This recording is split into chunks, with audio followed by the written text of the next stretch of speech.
Намираме се на хижа Плевен.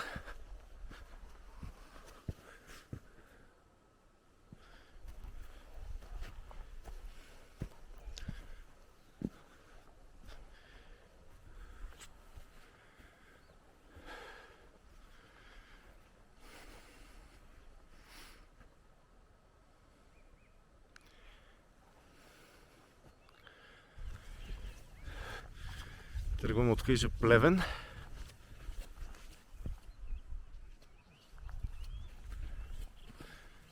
В посока връх Ботев.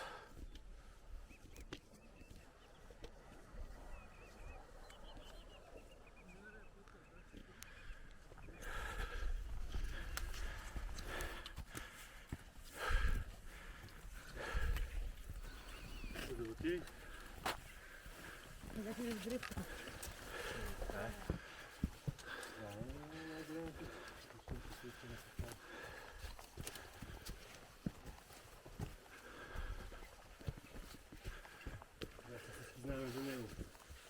Покурива. В момента сме в гората и качваме към Млечния чал. Но има още много да катериме.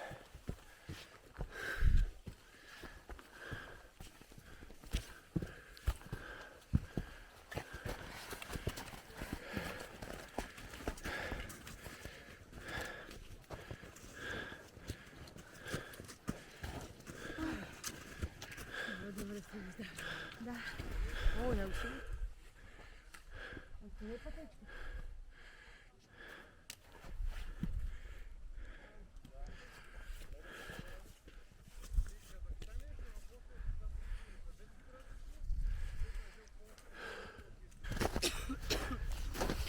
Тук пред нас извисява Млечния чал. По въжето нагоре това е зимния път за Ботев. От хижа Плевен. Ще има да си го катериме. Днес и после да спускаме. 50 метра. Само ще ви разминем. Стръмната част на копит.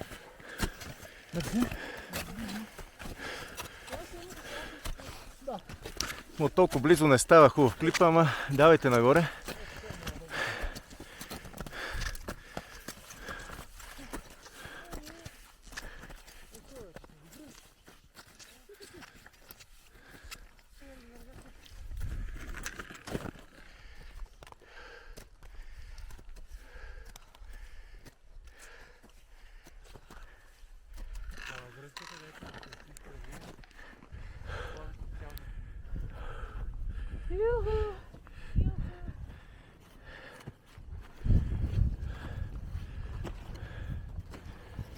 Давай.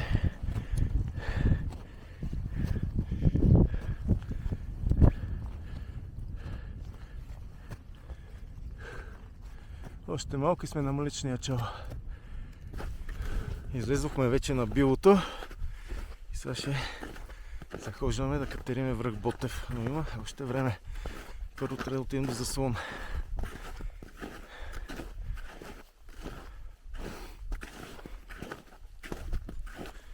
Той Михайла идва. Ето долу заслон Ботев и връх Ботев.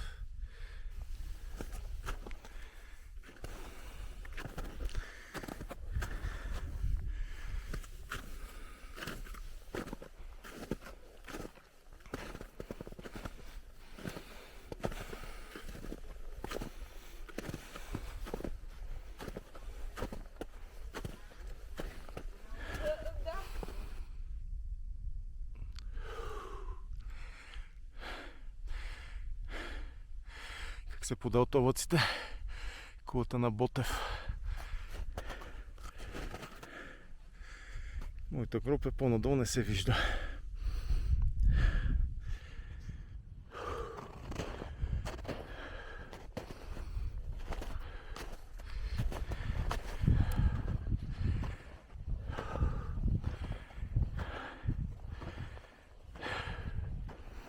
Последни метри до връх Ботев.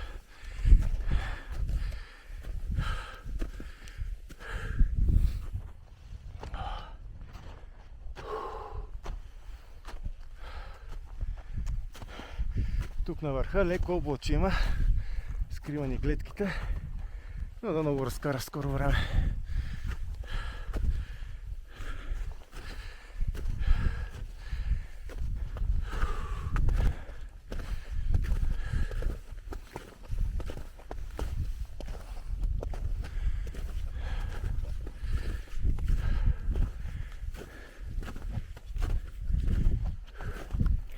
Днес оцелихме добро време.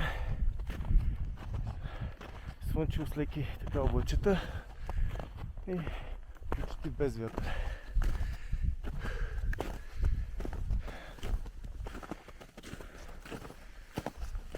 Здравейте, честит празник!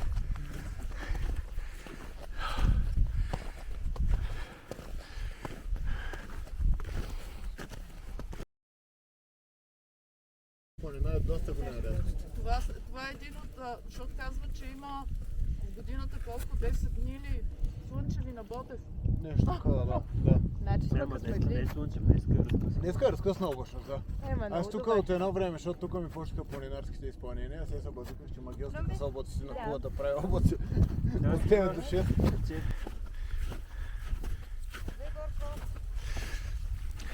Сега откатерваме леко към млечния чал. Има едно млечно такова е мъглата.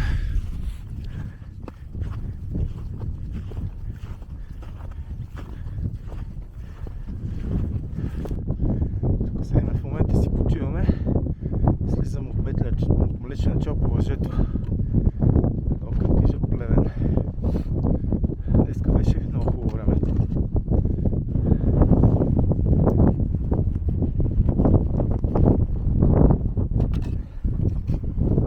Ето е и Анелия. Тя се скри вече. Аз много не се виждам.